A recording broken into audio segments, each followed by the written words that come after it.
Hello friends, welcome to IC. This is Naresh Raj और आज का डिस्कशन है हमारा सेमीकंडक्टर फिजिक्स के बारे में। आज के इस वीडियो में हम देखने वाले हैं सेमीकंडक्टर फिजिक्स के डिफरेंट पार्ट्स के बारे में, जैसे कंडक्टर, सेमीकंडक्टर, इंसुलेटर के बारे में बेसिक देखेंगे एंड देन फिर हम लोग सेमीकंडक्टर के बारे में डीपली भी नेक्स्ट पार्ट में डिस्कस करेंगे। तो आज का हमारा डिस्कशन है सॉलिड जो हमारा मटेरियल्स है।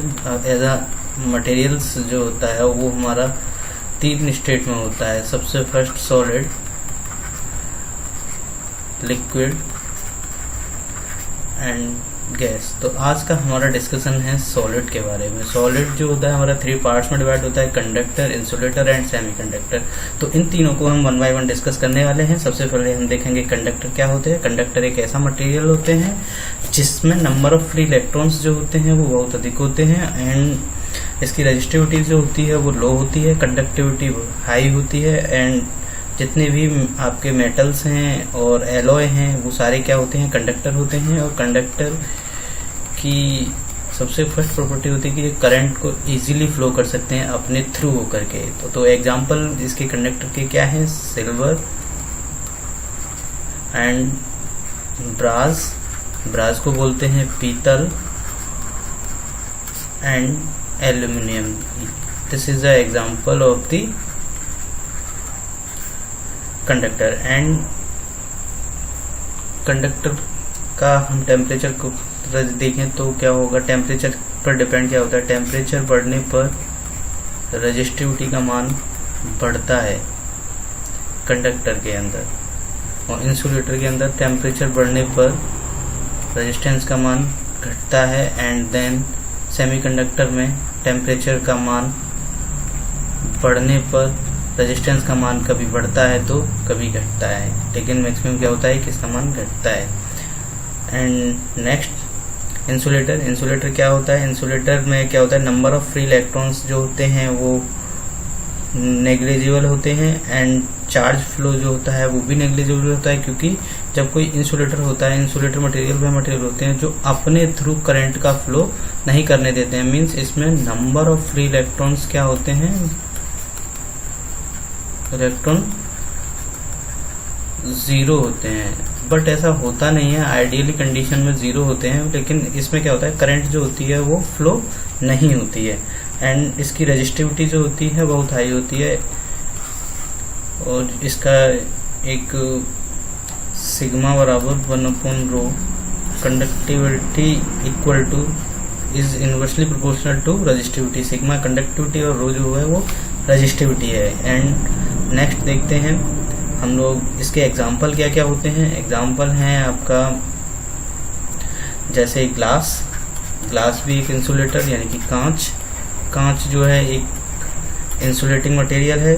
रबर एक इंसुलेटिंग मटेरियल है एंड माइका ये भी एक इंसुलेटिंग मटेरियल है। इनको हम वहां पर यूज करते हैं जहां पर हमें करंट का फ्लो नहीं कराना होता है, तो इनका हम यूज देखेंगे नेक्स्ट वीडियोस में। अब हम लोगों का जो मेन टॉपिक है वो है सेमीकंडक्टर। मैंने थोड़ा सा कंडक्टर के बारे में बता दिया और इंसुलेटर के बारे में बता दिया, लेकिन हम इस टॉपिक में हमारा जो मेन पार्ट है वो है सेमीकंडक्टर। सेमीकंडक्टर क्या होता है कि सेमीकंडक्टर एक ऐसा मटेरियल होता है जिसकी जो कंडक्टिविटी एंड रेजिस्टिविटी लाई करती है कंडक्टर एंड इंसुलेटर के बीच में। तो इसमें हम सबसे पहले सेमीकंडक्टर को हम यूज इसलिए करते हैं क्योंकि हम इसकी जो कैरेक्टरिस्टिक्स है वो टेम्परेचर को वेरी करा करके चेंज कर सकते हैं, लाइट इंसिडेंट करके भी हम चेंज कर सकते हैं। तो इसका यूज इसलिए किया जाता है जिससे कि हम डिजायर्ड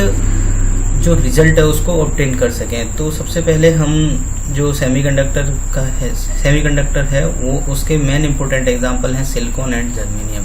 सिलिकॉन एंड जर्मेनियम का हम मैक्सिमम यूज करते हैं, क्योंकि इसके जो हम कैरेक्टरिस्टिक्स हैं वो टेम्परेचर को वेरी करा करके चेंज कर सकते हैं। एक इसमें सबसे फर्स्ट थिंग ये होती है कि एटॉमिक नंबर, सिलिकॉन का जो एटॉमिक नंबर है वो 14 होता है। इसको हम ब्रेक कर सकते हैं 284 में। ये 4 वैलेंट सेल होते हैं। 4 वैलेंट सेल का मतलब होता है कि जो इनकी आउटर मोस्ट सेल है यानी कि बाह्य कक्षा जो है उस में 4 इलेक्ट्रॉन प्रेजेंट रहते हैं, जैसा यहाँ पर आप लोगों को दिखाया गया है कि 284 ये इसका एटम है सिलिकॉन का। सिलिकॉन के एटम के ये दो इसके यहाँ पर दिखाए गए हैं। जो आउटर मोस्ट सेल है उसमें 4 इलेक्ट्रॉन दिखाए गए हैं, 1 2 3 4। इसका मीन्स है कि जो सेमीकंडक्टर मटेरियल्स होते हैं वो 4 वैलेंट मटेरियल होते हैं। 4 वैलेंट मटेरियल वे होते हैं जिनकी आउटर मोस्ट सेल में 4 इलेक्ट्रॉन प्रेजेंट रहते हैं, वो 4 वैलेंट मटेरियल कहलाते हैं। एंड जर्मेनियम में 28184 इसका जो एटॉमिक नंबर है वो 32 होता है। इसको हम ब्रेक करते हैं 28184 एंड देन इसके अकॉर्डिंग हम इसकी आउटर मोस्ट सेल में कितने इलेक्ट्रॉन होते हैं, 4 इलेक्ट्रॉन्स होते हैं। तो इनको जो हम इसी के बेस पे कभी कभी क्वेश्चन बन जाता है कि नंबर, इसमें क्या होता है कि एटॉमिक नंबर यानी कि परमाणु क्रमांक equal to number of protons equal to number of electrons. तो इसका एक फॉर्मूला होता है कि atomic number equal to number of electron equal to number of proton, मतलब परमाणु क्रमांक बराबर इलेक्ट्रॉन की संख्या बराबर प्रोटॉन की संख्या। तो इसमें जब हमको एटॉमिक नंबर यानी परमाणु क्रमांक गिवन होता है, नंबर ऑफ इलेक्ट्रॉन पूछ लेता है, नंबर ऑफ प्रोटॉन पूछ लेता है। जैसे कि इसका आप लोगों को 14 इसका परमाणु क्रमांक दिखाया गया है, तो इसमें नंबर ऑफ इलेक्ट्रॉन्स पूछेगा। नंबर ऑफ एटॉमिक नंबर कितना है 14 एंड नंबर ऑफ इलेक्ट्रॉन कितने होंगे 14, नंबर ऑफ प्रोटॉन कितने होंगे 14। अगर इसमें हमसे पूछ लेता है कि इसमें आप लोगों को एटॉमिक मास बताना है, तो अब एटॉमिक मास के अकॉर्डिंग हम लोग इसको सॉल्व करेंगे। ऐसे ही इसमें क्वेश्चन एटॉमिक मास जो होता है वो क्या होता है, atomic mass equal to number of proton plus number of neutron. Atomic mass जो होता है इसके जो नाभिक होता है उसके नाभिक के बीच में क्या होता है, न्यूट्रॉन प्रोटॉन होते हैं और इसके आउटर मोस्ट सेल में इलेक्ट्रॉन क्या करते हैं, अपनी कक्षाओं में डिफरेंट एनर्जी लेवल पर क्या करते हैं, चक्कर लगाते हैं। इसीलिए इनके इलेक्ट्रॉन की एनर्जी जो होती है डिफरेंट कक्षाओं में डिफरेंट होती है। कि जो आउटर मोस्ट सेल होती है, this is a very important point, remember this, कि जो आउटर मोस्ट सेल होती है उसमें उपस्थित इलेक्ट्रॉन्स की एनर्जी जो होती है वो खुद के लिए इनफ होती है, यानी कि खुद के पास इनकी एनर्जी ठीक ज्यादा होती है। तो इनको ब्रेक करने के लिए एनर्जी की आवश्यकता कम पड़ती है, एक्सटर्नल एनर्जी की आवश्यकता। अगर मान लीजिए कि हमारे आउटर मोस्ट सेल में 4 इलेक्ट्रॉन है, इनके पास एनर्जी इफिशिएंट है, इनका जो न्यूक्लियर से जो बॉन्ड है वो वीक है, तो इसको हम क्या करेंगे, इजीली थोड़ी सी एनर्जी देकर के इसको आउटर मोस्ट सेल से इसको अलग कर सकते हैं। लेकिन जो भी इलेक्ट्रॉन इस नाभिक के नियरेस्ट है उस पर इसका जो बॉन्ड है वो बहुत स्ट्रांग होता है और इसको रिमूव करने के लिए हमको हाईएस्ट एनर्जी या ज्यादा एनर्जी की आवश्यकता होती है। तो इसीलिए इसके जो नाभिक है उसके पास वाले इलेक्ट्रॉन को रिमूव करने के लिए ज्यादा एनर्जी की आवश्यकता होती है और जो इस नाभिक से सबसे आउटर मोस्ट सेल में होता है इसको रिमूव करने के लिए एनर्जी की आवश्यकता बहुत कम होती है। एंड नेक्स्ट देखते हैं हम लोग, ये क्रिस्टल स्ट्रक्चर आप लोगों को दिखाया गया है सिलिकॉन का। सिलिकॉन के जो होते हैं आप लोगों को मैं बताया 4 वैलेंट इलेक्ट्रॉन होते हैं। इसके आउटर मोस्ट सेल में कितने 4 इलेक्ट्रॉन होते हैं। यहाँ पर आप लोगों को पिछले स्लाइड में आप लोगों को बताया कि इसका एटॉमिक नंबर 14 होता है। इसको ब्रेक कर सकते हैं 284। तो आउटर मोस्ट सेल में कितना है 4 इलेक्ट्रॉन है। जैसे आप यहाँ पर आप देखिए आप लोगों को सिलिकॉन दिखाया गया, इसके आउटर मोस्ट सेल में 1 2 3 4 ये इलेक्ट्रॉन है और ये एक अपने नेबर सेम सिलिकॉन से ये क्या कर रहे हैं कि एक दूसरे से वैलेंट बॉन्ड बना रहे हैं। सेम इसी तरीके से जर्मेनियम में होता है, ये अपने नेबर एटम्स वाले इलेक्ट्रॉन से क्या करते हैं, ये कोवैलेंट बॉन्ड बनाते हैं, यानी कि सह संयोजी बंध बनाते हैं, जिससे क्या होता है कि ये एक स्ट्रक्चर की फॉर्म करते हैं। ये आप लोगों को दिखाई दे रहा है, ये कोवैलेंट बॉन्ड है। यहाँ पर ये देखिए एक दूसरे को ये इलेक्ट्रॉन्स को साझा कर रहे हैं, तो ये कोवैलेंट बॉन्ड है। यहाँ पर आप लोगों को ये दिखाया गया है कोवैलेंट बॉन्ड और ये आप लोगों को दिखाया गया वैलेंस बैंड। वैलेंस बैंड का मतलब है कि जो अभी किसी अदर इलेक्ट्रॉन के साथ की कोवैलेंट नहीं हो रहा है। एंड देन देखते हैं कंडक्टर, सेमीकंडक्टर, इंसुलेटर का जो डिवीजन है वो हम देखने वाले हैं एनर्जी बैंड डायग्राम पे। एनर्जी बैंड क्या होता है कि ये जो जैसा कि मैं आप लोगों से डिस्कस किया हूँ, सिलिकॉन की जो आउटर मोस्ट इलेक्ट्रॉन्स होती हैं, जो ऑर्बिट्स होती हैं, उस कक्षाएं जो होती हैं, उसमें क्या होता है कि इलेक्ट्रॉन अपनी कक्षाओं में चक्कर लगाते हैं। तो इनकी प्रत्येक कक्षा में चक्कर लगाते टाइम इनकी एनर्जी, खुद की एनर्जी एक डिफरेंट होती है। तो जो हमारा एनर्जी बैंड है वो ये दर्शाता है कि जो हमारे इलेक्ट्रॉन्स को एक आउटर मोस्ट सेल या किसी इलेक्ट्रॉन की सेल से रिमूव करने के लिए कितनी एनर्जी की रिक्वायरमेंट होगी एटम से इलेक्ट्रॉन को रिमूव करने के लिए। तो यहाँ पर देखिए आप लोगों को दिखाया गया है कंडक्टर का एनर्जी बैंड डायग्राम दिखाया गया है। कंडक्टर का energy band forbidden energy band graph क्या होता है कि इसमें conduction band and valence band जो होते हैं एक दूसरे के ऊपर ओवरलैप होते हैं। और इसमें क्या होता है, यहाँ पर आप लोग यहाँ पर देखिए कि यहाँ पर क्या है, ये कंडक्शन बैंड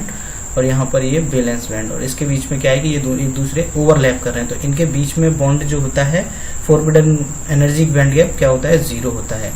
इसीलिए इसमें क्या होता है कि करंट जो होती है बहुत इजीली तरीके से फ्लो होती है और इसकी जो एनर्जी है कंडक्शन बैंड और वैलेंस बैंड में क्या होती है, इक्वल होती है। कंडक्शन बैंड क्या होते हैं, कंडक्शन बैंड में नंबर ऑफ इलेक्ट्रॉन्स होते हैं, नंबर ऑफ फ्री इलेक्ट्रॉन्स होते हैं, और जो हमारा वैलेंस बैंड होता है उसमें नंबर ऑफ होल्स होते हैं। नेक्स्ट वीडियो में हम लोग देखेंगे इलेक्ट्रॉन्स होल्स क्या होते हैं, होल्स कैसे क्रिएट होते हैं, किस तरीके से होल्स को हम स्टडी करेंगे, एंड देन इसके सेमीकंडक्टर के टाइप्स को डिस्कस करेंगे। अभी हम लोग देखने वाले हैं इंसुलेटर। इंसुलेटर में क्या होता है कि जो हमारा कंडक्शन बैंड है और वैलेंस बैंड है उसके बीच में जो एनर्जी गैप होता है वो 5 इलेक्ट्रॉन वोल्ट से ज्यादा होता है। तो 5 electron volt is a unit of the energy, यानी कि ये इलेक्ट्रॉन वोल्ट जो है वो एनर्जी का मात्रा क्या है, 1 electron volt equal to 1.6 × 10⁻⁻19 coulomb.